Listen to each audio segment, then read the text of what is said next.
안녕하세요, 여러분. 희망엄마 학교가 너무 오랜만이죠.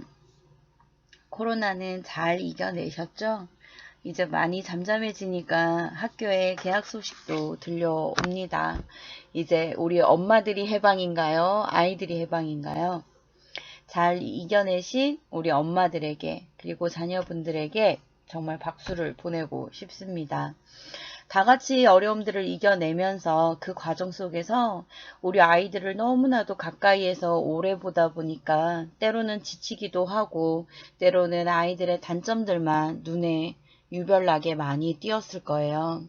그래서 많이 싸우기도 하시고 그랬을 텐데 저희 친구 같은 경우에도 전화 와서 서로 허심탄회한 얘기들을 하면서 자녀 양육이 얼마나 어려운지 다시 한번 느끼기도 했었는데 아이들의 성향에 따라서 다른 기질이 나오기도 하고 그러한 기질을 만나면 어떻게 대처해야 될지도 모르겠고 특히나 어린 자녀분들을 둔 경우에는 가까이에 있으면 있을수록 차라리 유치원을 다닐 때는 몰랐던 부분인데 가까이에 있으니까 말이 안 통할 때가 너무나도 많죠.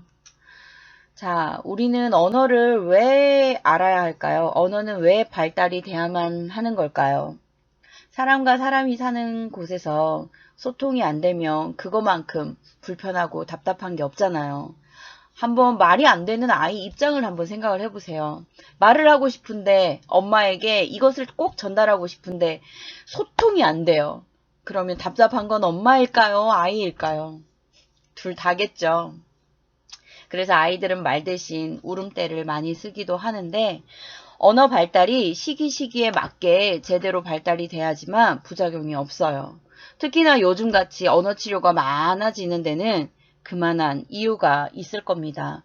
왜 언어 치료를 많이 받게 되는지 그리고 어떤 발달을 해야 할 시기에 어떤 부작용이 일어났었는지 그러한 것들을 살펴보면서 앞으로 몇 개를 더 다뤄볼 텐데 다 키우신 분들은 뒤를 좀 돌아보시고 그리고 상황에 맞닥뜨린 엄마들께서는 빨리빨리 문제점들을 파악해내셔서 다시는 불상사가 벌어지지 않을 수 있도록 그렇게 노력해가는 우리 엄마들이 되기를 간절히 바라봅니다. 할아버지 그래. 우리 교회에 이렇게 예쁜 녀석이 태어났었어요. 지금은 3살인데 이 친구를 보면서 저는 저 딸들을 키웠을 때랑은 또 다른 느낌을 이쁘지? 받게 되는 거예요. 이쁜지? 의미 없는 말들을, 이쁜지? 의미 없는 할아버지 소리들을 이쁜지? 할아버지 내기 시작하죠. 이쁜지? 근데 이때 엄마들은 어떤 생각을 많이 이쁜지? 할까요? 할아버지 잘 피곤해. 다녀오세요. 힘들어. 언제 할아버지 잘 자니? 엄마 밥 다녀오세요. 그래. 좀 먹자. 엄마 화장실도 못 가니? 씻을 시간도 안 주니? 할아버지 그래. 그러면서 하염없이 지쳐하는 것이 누구야? 엄마들인데 이럴 때 엄마들 누구야 마음속에 이번에? 여유만 좀 있다면 이렇게 어? 아이들을 엄마야? 바라보면서 아무 의미 없이 던져보는 말들이지만 그렇게 말들을 던지게 될 텐데요. 이때 어야. 엄마들이 아이들을 정말 아이고 인격적으로 아이고 아이고 사랑하지 아이고 않는다면 아이고. 가장 먼저 하게 되는 실수가 뭘까요? 음, 기저귀를 가릴 때도 아무 말을 어야. 하지 않아요. 어야. 아이가 똥을 쌌는데도 아무 말을 하지 않아요.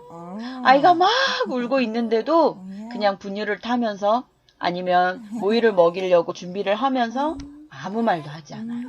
어이.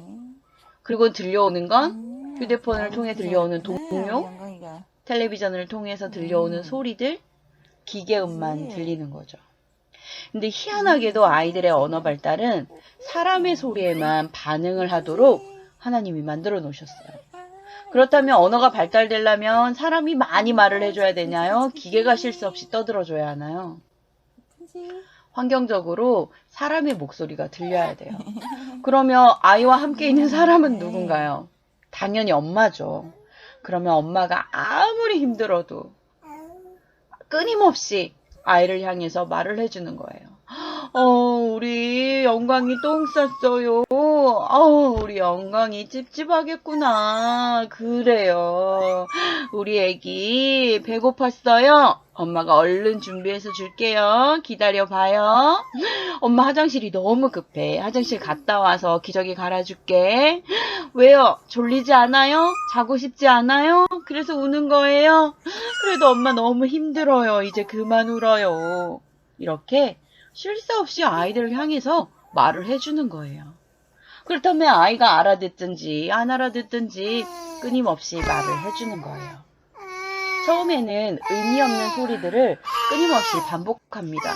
이게 사람 소리인지 동물 소리인지 구별이 안 되는 소리들을 내기 시작하는데 그걸 어려운 말로 쿠잉이라고 해요. 그런데 그 시기가 조금 지나면 이제는 한 개의 음절과 비슷한 그런 소리들을 내는데 그걸 옹알이라고 하죠.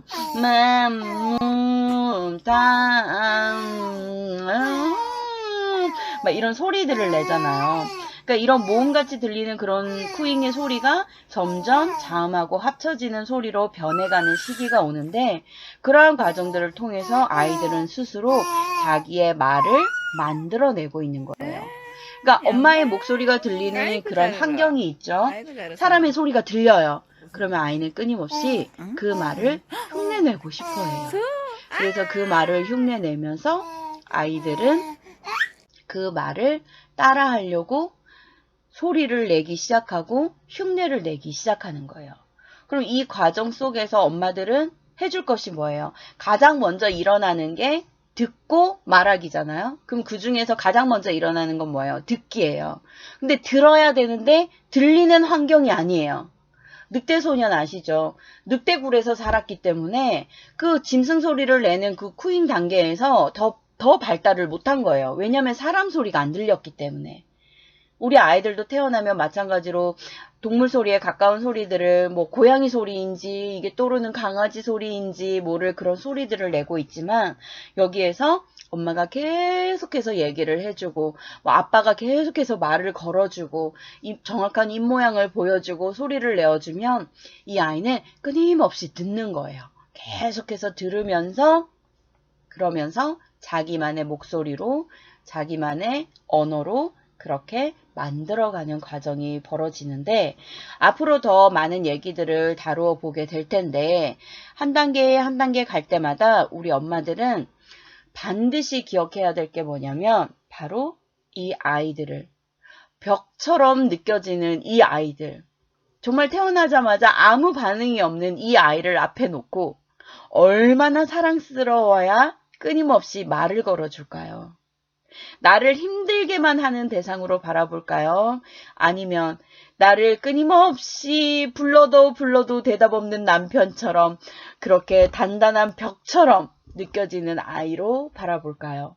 아니면 끊임없이 자기 발달을 해가기 위해서 하나님이 자기 스스로에게 부어주신 과업을 이루어가는 그런 인격적인 한 사람으로 바라봐 주실 건가요? 엄마의 마음이 어디에 있느냐에 따라서 이 아이의 발달은 차곡차곡 무에서 유를 창조해 가고 있습니다. 물론 하나님이 그 아이의 속에 기본적인 프로그램은 담아 두었지만 영재가 되느냐, 둔재가 되느냐, 하나님이 주신 그 보물 같은 그런 천부적인 능력들을 제대로 발휘해가는 그런 천재가 될 것이냐, 우리 바로 엄마들의 손에, 엄마들의 마음에 달려 있다고 해도 과언이 아닐 그러한 멋진 일들을 해내고 있는 것이 우리 엄마들이라는 거 절대로 잊지 마시고 다음 언어 발달 시간에는 그 돌 전후의 아이들의 특징들을 이야기하면서 이 과정 속에서 엄마들이 잘못하는 것들은 어떤 것들이 있는지 그리고 어떠한 모습들을 수정해 가야 하는지 그러한 것들을 이야기 나눠보도록 하겠습니다. 정말 오랜만에 만나서 너무나도 반가웠습니다. 우리 대한민국의 엄마 여러분 그리고 세계 여러 나라의 엄마 여러분 모두 계속해서 화이팅하는 우리가 되었으면 좋겠습니다.